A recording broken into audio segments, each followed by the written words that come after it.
हमको इनके अंदर इनकी व्यक्तित्व में एक दीप्ति दिखाई पड़ी। तो पहली बार हमने इनका चयन किया और आज मुझे ये इस बात का आभास हुआ है कि जिनके द्वारा इनको संस्कार प्राप्त हुआ है वो हमारे सम्मुख हैं और उनके द्वारा इनको दीप्ति मिली है।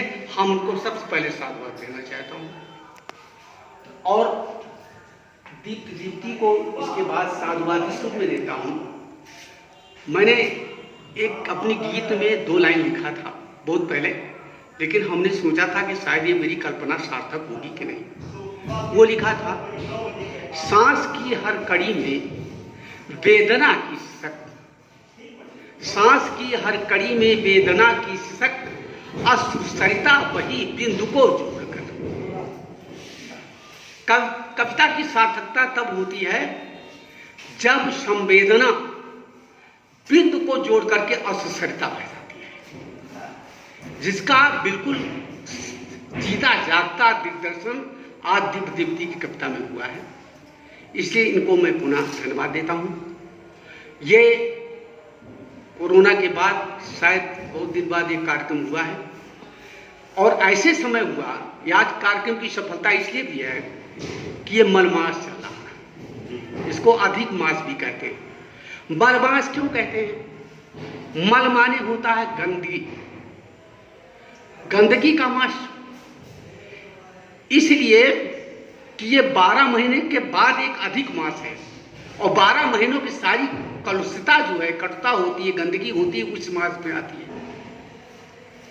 एक जगह मैंने पुराणों में पढ़ा था कि हर महीने के अपने देवता होते हैं। जब मलमास 13वां महीना में लगा तो मलमास ने कहा, मैं इतना गंदा हूं कि मुझे मलमास कहा गया, गंदगी का मास कहा गया, मेरा देवता कौन होगा? वो नारद से मिले, नारद जी ने ब्रह्मा के पास भेजा। ब्रह्मा ने कहा इसका समाधान तो विष्णु भगवान ही करेंगे। मलमास गया, कहा महाराज आप दुनिया के पालक हैं, मैं गंदगी का मास हूं, 12 महीने की गंदगी में ढोता हूं, मेरा भी कोई देवता होगा? विष्णु भगवान ने कहा कि आज से तुम्हारा देवत्व मैं स्वीकार करूंगा और ये पुरुषोत्तम मास है। और पुरुषोत्तम मास में इस तरह का कार्यक्रम सफलता को न प्राप्त करे, इसकी संभावना कैसे हो सकती है? यहां पर कविता का कुछ दायित्व भी है। सारे प्राणियों में सबसे विचार शक्तिमान व्यक्ति मनुष्य ही होता है। वो अपने वातावरण में जीता है, उससे ग्रहण करता है और अपना मार्ग प्रशस्त करता है। अभी दिव्यांशों के विषय में बताया गया कि जब कोई भटकता है तो वो विचार शक्तिमान व्यक्ति उस भटके हुए व्यक्ति को सही रास्ते पर ला करके उसको सही रास्ता दिखाता है। यही उस बच्चे का संस्कार है। संस्कार देना यही हुआ, अच्छे भटके मार्ग से सही रास्ते पर लाना।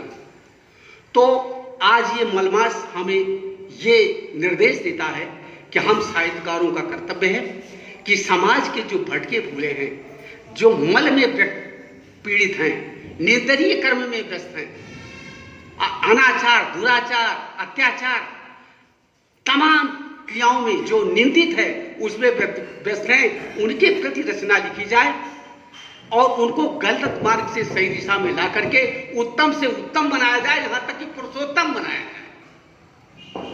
तभी ये पुरुषोत्तम मास की सार्थकता होगी। और अब ज्यादा हम इसके ज्यादा नहीं ले, समय लगे। हमारे राजन जी और त्रिपाठी जी बहुत कुछ कह सके हैं। अब हम इसके आगे, क्योंकि आज हमारे बीच में ऐसे मनीषी हैं, ऋषिवर हैं, आपको आज पहली बार मैं बताना चाहता हूं कि मैं संस्कृत में भी कविता लिखता हूं, लेकिन मैंने कभी पढ़ा नहीं था। लेकिन आज अगर आपका आदेश हो तो ज्यादा नहीं 2-4 छंद पढ़ूंगा। एक दिन मैं अपने घर में लेटा था अभी जल्दी, तो खिड़की से देखा तो इसी तरह की पीली पीली धूप हमको दिखाई पड़ी और जब ऊपर हमने देखा तो हमको नीला आकाश दिखाई पड़ा। तो हमने सोचा ये तो पीला और नीला रंग धारण करने वाले विष्णु भगवान। तो एक मंत्र दीजिएगा आपके चरणों में, भाष्यंतरः भास्यन्तधा पीतवर्णः सुकिरणाः भास्यन्तधा पीतवर्णाः सुकिरणाः भात्योपरि श्यामवर्णानभस्य प्रतीयमाना स्वदर्शनाभ्यां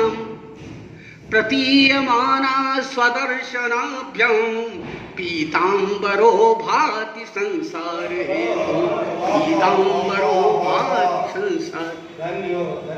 ऐसा मुझे लगा कि संसार पर कृपा करने के लिए ये पीले रंग का रोशनी और नीले रंग का आकाश पीतांबर कृष्ण भगवान का।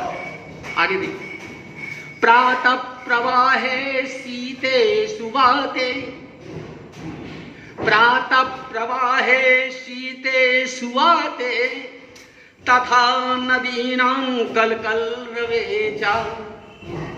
प्रातः काल में सुगंधित बहती हुई वायु में तथा नदियों के कलकल आवाज में गंधे च पुष्पे यत रूप दृष्टम, और पुष्प के गंध में, प्रातः काल की सुगंधित वायु में, नदियों के कलकल आवाज में और सुंदर पुष्प की गंध में, गंधे च पुष्पे यत रूप दृष्टम तस्मै स्वरूपाय शरणं प्रपद्ये, तस्मै स्वरूपाय शरणं प्रपद्ये।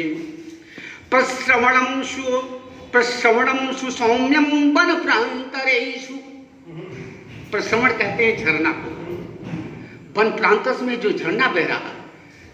प्रश्रवणं सुसौम्यं वन प्रांतरेषु मधुरं च गीतं विहंगनानां। प्रश्रवणं सुसौम्यं वन प्रांतरेषु मधुरं च गीतं विहंगनानां। दर्शयन्ति रूपं यत् कारणस्य, दर्शितं रूपं यत् कारणस्य तस्मै स्वरूपाय शरणं प्रपद्ये, तस्मै स्वरूपाय शरणं प्रपद्ये। नभस्य विस्तार यस्य कृपा च, नभस्य विस्तार यस्य कृपा च, यस्य कृपा शांतिमयी धरित्री,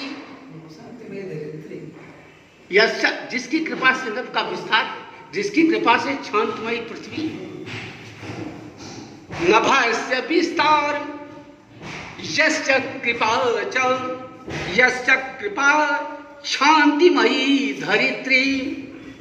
विस्तीर्ण विस्तार गांभीर्य हृदय, विस्तीर्ण विस्तार गांभीर्य हृदय समुद्र रूपाय शरणं प्रपद्ये। गांभीर्य विस्तार, जो समुद्र गंभीर विस्तार है वो उसी ब्रह्म का रूप है। समुद्र विस्तार गंभीर्य हृदय समुद्र रूपाय शरणं प्रपद्ये। और उसे तो बहुत दो और सुनाएंगे। अनेक ब्रह्मांड गत स्वरूपः, अनेक ब्रह्मांड गत स्वरूपः यत् कारणं विश्वमिदं च माया। जो अनेक 14 ब्रह्मांड है, सब में एक ब्रह्म है और जिसके कारण से ये संसार और माया जिससे बनाई गई है। अनेक ब्रह्मांड गत स्वरूपः यत् कारणं विश्वमिदं च माया। कणे कणे च यः विद्यमानः, कणे कणे च यः विद्यमानः तस्मै स्वरूपाय शरणं प्रपद्ये, तस्मै स्वरूपाय। यस्य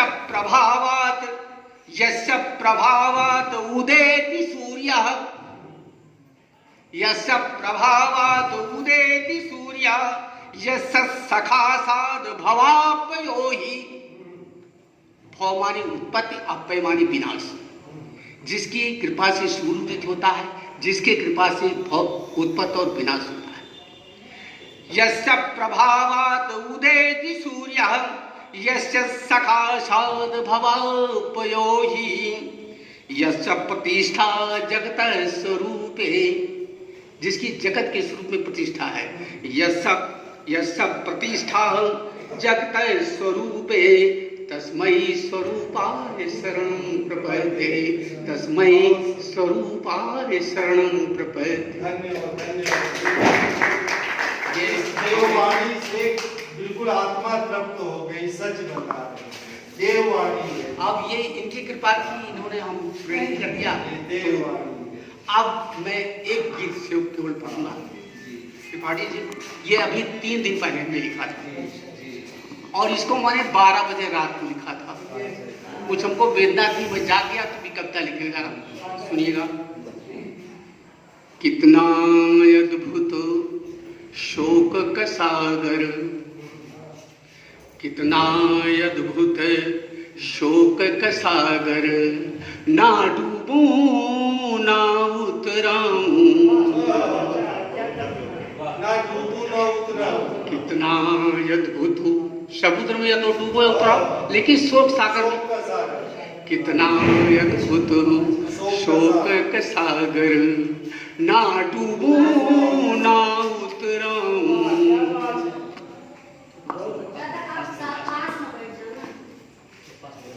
मेरा जीवन नौका साखी, मेरा जीवन नौका साखी, बिनु धारा बहता जाऊं। मेरा जीवन नौका साखी, बिनु धारा बहता जाऊं। कितना अद्भुत शोक का सागर, ना डूबूं ना उतराऊं। देखिए, इस दुनिया में सब अपने हैं, इस दुनिया में सब अपने हैं, किस पर ना विश्वास करूं मैं, किस पर ना विश्वास करूं मैं।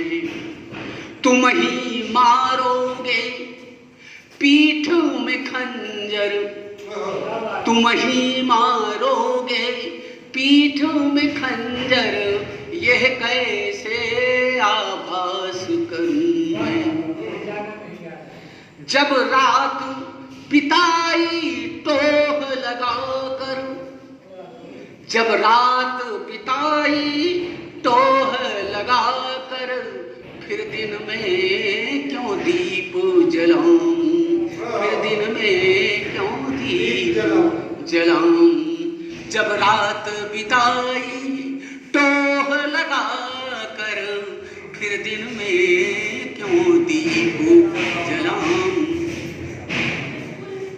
तुम क्या जानोगे मुझको जब खुद अपने को जान सके ना। तुम क्या जानोगे मुझको जब तुम खुद अपने को जान सके ना। विश्व शांति की बातें करते पर आत्म तत्व को जान सके ना। मैं जुगनू, प्रयोग देखिएगा, मैं जुगनू अंधकार से लड़ना मेरा काम रहा है। मैं जुगनू अंधकार से लड़ना मेरा काम रहा है। जब करूं कामना मैं प्रकाश की, जब करूं कामना मैं प्रकाश की, तब अंतस का तमस मिटाऊं। जब करूं कामना मैं प्रकाश की, तब अंतस का तमस मिटाऊं। आगे देखिए, तुमने मान दिया मुझको, तुमने मान दिया मुझको, पर घाव का मरहम दे न सके। तुमने मान दिया मुझको, पर घाव को मरहम दे न सके। सींचा तुमने पुष्प मुकुल को, फूल की जड़ सींचना चाहिए, कली को सींचने से फूल नहीं होगा। सींचा तुमने पुष्प मुकुल को सलिल मूल को दे न सके, सलिल मूल को दे न सके। मेरा जीवन फूल सदृश है, मेरा जीवन फूल सदृश है, जो महकाए सारे वन को, जो महकाए सारे वन को। क्षेत्र सदृश संपूर्ण विश्वया, क्षेत्र सदृश संपूर्ण विश्वया, प्रेम पुष्प मैं उपजाऊं, प्रेम पुष्प मैं उपजाऊं। जो अपने थे हुए पराये, जो अपने थे हुए पराये, ये तो रीति पुरानी है। जो अपने, देखिए इसमें आपको मैं एक उपमा के माध्यम से कहना चाहूंगा। जो अपने थे हुए पराये, ये तो रीति पुरानी है। दर दर भटके मृग जंगल में, दर दर भटके मृग जंगल में, बस इतनी मेरी कहानी है, बस इतनी मेरी कहानी है। मैं सबका हूँ सब मेरे हैं, मैं सबका हूँ सब मेरे हैं, यह अपना इतिहास रहा है। मैं सबका हूँ सब मेरे हैं, यह अपना इतिहास रहा है। जिसकी कीर्ति चतुर्दिक फैली, जिसकी कीर्ति चतुर्दिक फैली, उस संस्कृति को शीश नवाओ, उस संस्कृति को शीश नवाओ। मुखड़ा भी पढ़िए, अच्छा केवल बंद पढ़ देते। इतना अद्भुत शोक का सागर डालू ना उतरा, इतना अद्भुत शोक का सागर। आगे देखिएगा ये उपमा। ये जीवन चलती सी गाड़ी, ये जीवन चलती सी गाड़ी, इसका अंत कभी होना है। ये जीवन चलती सी गाड़ी, इसका अंत कभी होना है। कुछ पग चलना, कुछ क्षण रुकना, कुछ पग चलना, कुछ क्षण रुकना, कुछ क्षण हंसना फिर रोना है, कुछ क्षण हंसना फिर रोना है। बहुत सुंदर है, वाह वाह। मैं तो हूँ सांसों की धुक धुक, मैं तो हूँ सांसों की धुक धुक, जो चलते चलते थम जाए। मैं तो हूँ सांसों की धुक धुक। बहुत बढ़िया प्रयोग किया है धुक धुक का, बहुत बढ़िया हूँ सांसों की धुक धुक, जो चलते चलते रुक जाए। मैं मर कर भी अमर बन सकूं, मैं मर कर भी, कविता का प्रयोजन बता रहा हूं। मैं मर कर भी अमर बन सकूं, काव्य सुधा पीता जाऊं, मैं मर कर भी अमर बन सकूं, काव्य सुधा पीता जाऊं। इतना अद्भुत शोक का सागर, काव्य सुधा पीता जाऊं, कितना अद्भुत शोक का सागर, ना डूबूं ना उतरूं। बहुत वेदना है। आइए तुम्हारे देखिएगा, अब एक अपनी ये सांसारिक व्यवस्था बता रहा हूं। ऐसी आग लगी है घर घर,